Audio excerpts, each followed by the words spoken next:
Hello students, कैसे हैं आप।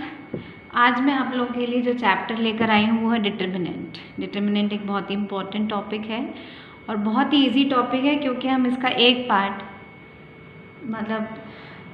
एक पार्ट तो नहीं कह सकते, लेकिन इसका प्रीवियस हम मैट्रिसेस कर चुके हैं। तो मैट्रिसेस जैसा ही हमारा डिटर्मिनेंट होता है, बस प्रॉपर्टीज़ अलग अलग हैं इसकी, और प्रॉपर्टीज़ अलग होने के कारण ये डिटर्मिनेंट है और जो कि मैट्रिक्स से अलग है। ठीक है, तो हम मैट्रिक्स के बाद में हम आज लेंगे डिटर्मिनेंट। तो जैसे मैंने इसमें लिखा हुआ कि इफ़ ए, ये वाला साइन जो मैंने लगाया है, ये साइन किसका है? मैट्रिक्स का है। तो suppose A B C D ये क्या है? एलिमेंट्स है किसके? ए मैट्रिक्स के। तो यदि हम इसे डिटर्मिनेंट में बोलेंगे तो डिटर्मिनेंट में हम इसी चीज़ को कैसे लिखेंगे? ये मॉड्यूलस साइन कहलाता है। ये जो मैंने साइन यूज़ किया है, this sign is known as a modulus, और इसके बीच में हमने क्या लिखा है अब? ए को। तो ये क्या बन गया? डिटर्मिनेंट। ठीक है, तो a determinant is written as a modulus sign equals to, यहाँ पर भी मॉड्यूलस साइन लगता है। देखिए साइन में डिफरेंस ध्यान रखिए, ये डिटर्मिनेंट है, ये मैट्रिसेस है। ओके, ये हम पढ़ चुके हैं, ये हम पढ़ने जा रहे हैं। तो इसमें भी एलिमेंट्स हमने सेम ऐसे लिखे, इसमें भी ये रो ही है, ये कॉलम ही है ना। ये हमारे रो है, ये कॉलम है, 2 by 2 का है। पहले रो लिखते हैं फिर कॉलम लिखते हैं, तो काफ़ी कुछ वैसा ही है, लेकिन थोड़ा सा फ़र्क है। तो इसे हम या तो ऐसे लिखें या हम इसको डी टी और ए लिखते हैं, यानी डिटर्मिनेंट ऑफ ए। ठीक है, तो ये मैट्रिसेस और डिटर्मिनेंट में फ़र्क है। और जो एक चीज़ आपको हमेशा ध्यान रखनी है कि matrix A modulus A is read determinant of A and not modulus of A. इसको हम, जो मॉड्यूलस साइन है, इसको हमें डिटर्मिनेंट पढ़ना है। ठीक है, एंड ये डिटर्मिनेंट जो होता है वो एक चीज़ ध्यान रखिए कि हमारी मैट्रिसेस में रेक्टेंगुलर थी और यहाँ पर हमारी क्या होती है? केवल स्क्वायर मैट्रिक्स। जैसे ये थी स्क्वायर मैट्रिक्स क्या होती है? इसमें रो और कॉलम के नंबर्स क्या होते हैं? सेम। उसे हम क्या कहते हैं? Square matrix. तो ये कैसी है? हमारी स्क्वायर मैट्रिक्स है। फिर determinant of a matrix of order 2 by 2 यानी 2 रो इंटू 2 कॉलम। ठीक है, तो हम एक 2 by 2 मैट्रिक्स की 2 by 2 डिटर्मिनेंट की वैल्यू कैसे निकालेंगे?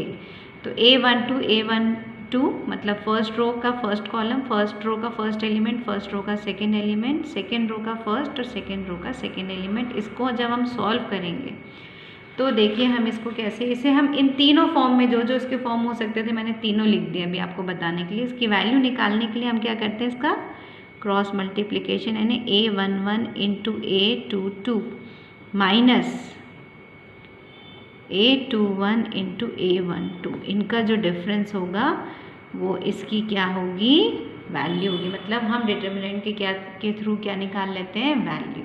ठीक है, तो प्रॉपर्टीज़ भी हम देखेंगे कि इसकी प्रॉपर्टीज़ भी में भी थोड़ा सा डिफरेंस है, लेकिन इसकी प्रॉपर्टीज़ देखने के पहले हम एक 3 by 3, हमने कहा ना स्क्वायर होगा, इसमें जितनी रो होगी उतना ही कॉलम होगा। तो 3 by 3 यदि हमारा डिटर्मिनेंट है तो उसकी हम वैल्यू कैसे निकालते हैं ये हम देखेंगे। तो हम सबसे पहले इसमें लिखते हैं 3।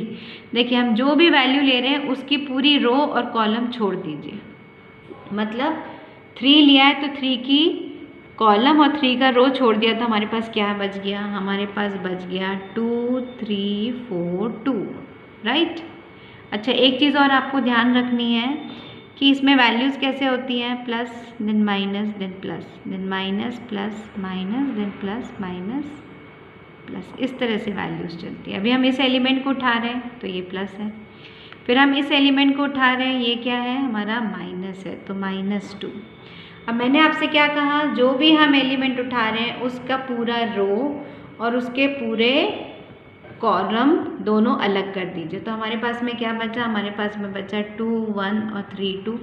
अब हमने ये और ये पूरा छोड़ दिया, फिर किसका साइन लगेगा? प्लस का। कौन सा एलिमेंट लेंगे? अब जब इस एलिमेंट को लेना है तो ये पूरी कॉलम और ये पूरी रो दोनों छोड़ दीजिए। तो क्या बचा? हमारे पास बचा 2 1 2 4, इतना पार्ट बचा क्योंकि ये हमने छोड़ दिया। मैं आपको क्या कह रही हूँ, जैसे हमने ये वाला एलिमेंट लिया तो इस पूरे की कॉलम और इस पूरे के रो को हमको छोड़ देना, तो क्या बचा? इतना सा पार्ट बचा। जब इस 2 को लिया तो ये पूरी कॉलम और ये पूरा रो छोड़ दिया, तो 2 1 3 2। फिर इसको जब लिया तो ये पूरा कॉलम नहीं लेंगे, ये पूरी रो नहीं लेंगे, तो 2 2 1 4। अब इसको भी वही करेंगे, हम सबसे पहले लिखेंगे 3, 2 इंटू 2 माइनस 4 इंटू 3, माइनस का sign, 2 into 2 minus 1 into 3, plus का साइन, 2 इंटू 4 माइनस 1 इंटू 2। ठीक है, अब इसको और सिंप्लीफाई कर लेते हैं हम। तो 2 2 ज़ा 4, 4 माइनस 4 3 ज़ा 4 3 ज़ा ये आ गया हमारा 12, माइनस 2, 2 2 ज़ा 4 माइनस 3, प्लस 4 2 ज़ा 8 माइनस 2। अब इसको हम सिंप्लीफाई कर लें। 4 में से 12 गया तो क्या बचा आपके पास में अब -8, 4 में से 3 गया तो क्या बचा 1, 8 में से 2 गया तो 6। ठीक, इसको और सिंप्लीफाई कर लें। 3 8 जा ये क्या आ गया 24, -2 प्लस 18, तो माइनस माइनस ऐड हो गए, -26 प्लस 18। तो फाइनली आपको क्या मिला, 26 में से आपने 18 को सब्सट्रैक्ट किया तो ये मिला -8। क्लियर है? तो हमने क्या करा, 3/3 में जो भी एलिमेंट लिया उसकी पूरी रो और कॉलम को छोड़ दिया, जो एलिमेंट बचा वो लिखा, इसको लिया तब जो बचा उसको लिखा, और उनको फिर वही जैसे 2/2 में करते थे इन दोनों का इंटू माइनस दिस, और उसको हमने सिंप्लीफाई कर लिया। और ये साइन का ध्यान रखने के लिए आपको बता दिया ऑल्टरनेट चलेंगे। ठीक है, अब हम आते हैं सबसे इम्पॉर्टेंट पार्ट बेटा इसकी प्रॉपर्टीज़ ऑफ डिटर्मिनेंट, क्योंकि इसी के थ्रू हमारे वो जो प्रूव दैट वाले क्वेश्चंस होते हैं वो सॉल्व होते हैं, और प्रॉपर्टीज़ के थ्रू ही हम बहुत डिफ़िकल्ट भी क्वेश्चन दिख रहा होता है तो हम उसको बहुत ईजीली सॉल्व कर सकते हैं। तो प्रॉपर्टीज़ पे ध्यान देंगे हम। प्रॉपर्टीज़ में उसने कहा है, फर्स्ट प्रॉपर्टी है the value of the determinant remains unchanged if its row और कॉलम आर इंटरचेंज। उसका कहना है यदि रो को कॉलम में कन्वर्ट कर दें, ये जिसको हम मैट्रिक्स में क्या कहते थे, ट्रांसपोज, यदि हम उस तरह का कुछ करते हैं किसमें, डिटर्मिनेंट में, तो जो वैल्यू है वो मतलब डिटर्मिनेंट जो है वो रिमेन अनचेंज ही रहता है हमारा। ठीक है, अब जैसे मैंने एक एग्जांपल लिया यहाँ पर ABC, यहाँ पे 3 रोज हैं 3 कॉलम है, ए डिटर्मिनेंट में ABC LMN PQR। ठीक, अब देखिए हमने कहा कि row converted into column, this row converted into column, this row converted into column and this row converted into column. तो वो क्या कह रहा है कि डिटर्मिनेंट की वैल्यू जो है वो अनचेंज्ड रहेगी। ठीक है, आते हैं हम सेकेंड प्रॉपर्टी पर। इफ़ एनी 2 रोज और कॉलम, यदि कोई भी 2 रो और कॉलम को हम क्या कर दें, इंटरचेंज कर दें, तो जो डिटरमिनेंट है उसके साइन जो है वो चेंज हो जाता है। ठीक है, 2 रो की बात चल रही है, अभी यहाँ तो हमने सारे ही कन्वर्ट करे थे, यहाँ से वो कह रहा है 2 बदलें, ये हमारी फर्स्ट रो है, ये हमारी सेकेंड रो है, ये हमारी थर्ड रो है।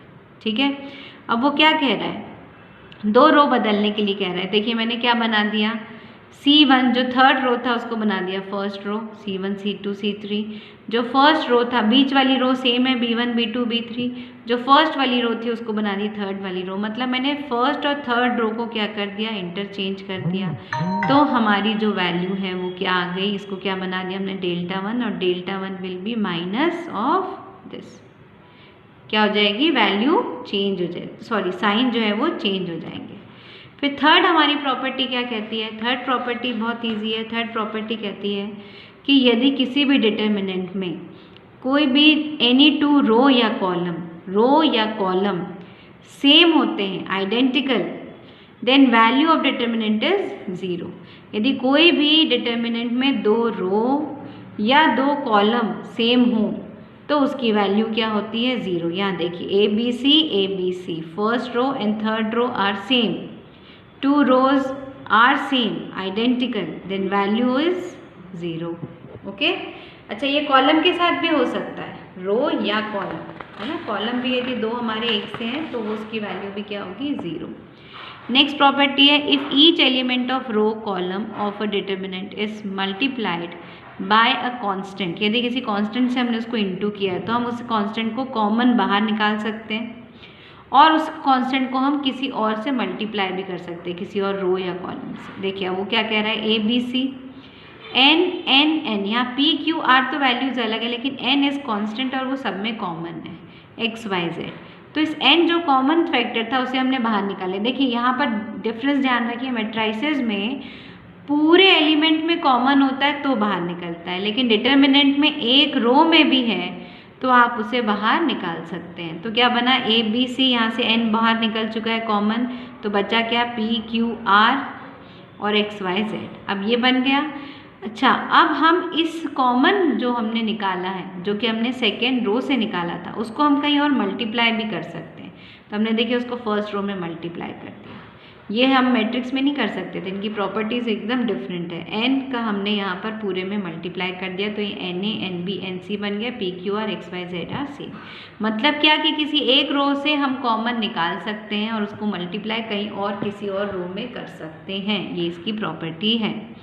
अब देखिए इसी का मैंने इम्प्लीमेंटेशन बताया, जैसे 2 4 6 3 -1 2 5 11 14। इस फर्स्ट रो में 2 कॉमन है, सब 2 के मल्टीप्लायर है। हमने 2 को कॉमन निकाले, ये बन गया 1, ये बन गया 2, ये बन गया 8। सब में से 2 कॉमन निकाल लिया तो ये बन गया। अब हमने देखा कि ये जो हमारा कॉलम है, ये आपको बताने के लिए कि सिर्फ रो से नहीं कॉलम से भी निकल सकता है। ये जो कॉलम देख रहे हैं ये भी हमारा 2 का मल्टीप्लायर है, यहाँ से भी हमने 2 बाहर निकाल लिया तो ये बाहर का जो 2 था वो बन गया 4।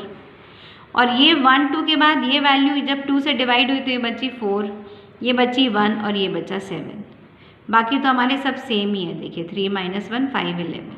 मतलब ये कि हमने फर्स्ट टाइम में रो से हमने 2 को कॉमन निकाला था और सेकंड में हमने कॉलम से 2 को, एक कॉलम में भी यदि 2 के मल्टीप्लायर है तो आप 2 को बाहर निकाल सकते हैं और उन दोनों का मल्टीप्लाई बन गया 4।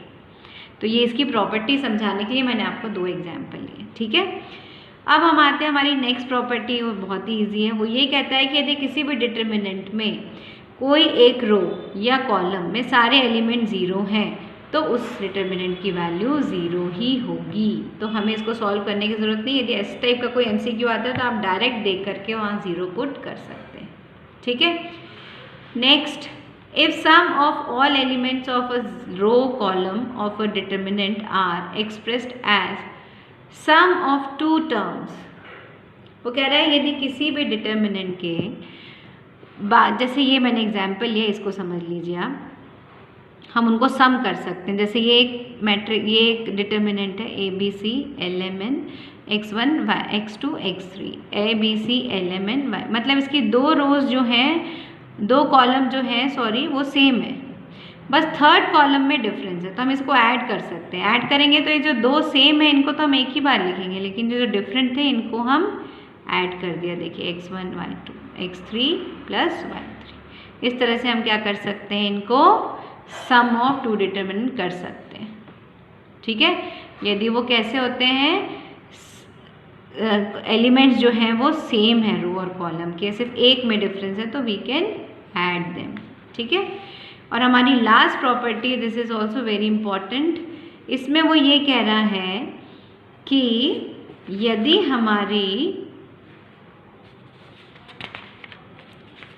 जैसे ये है हमारी प्रॉपर्टी, देखिए बहुत कॉमन क्वेश्चन है, जनरली CPT वगैरह में भी पूछा जाता है, ये सिर्फ देख कर ही सॉल्व हो जाता है। 1 3 1 3 ये हमारा एक डिटर्मिनेंट है, दूसरा तीसरा ये चौथा है, ये 2 by 2 के हैं सारे।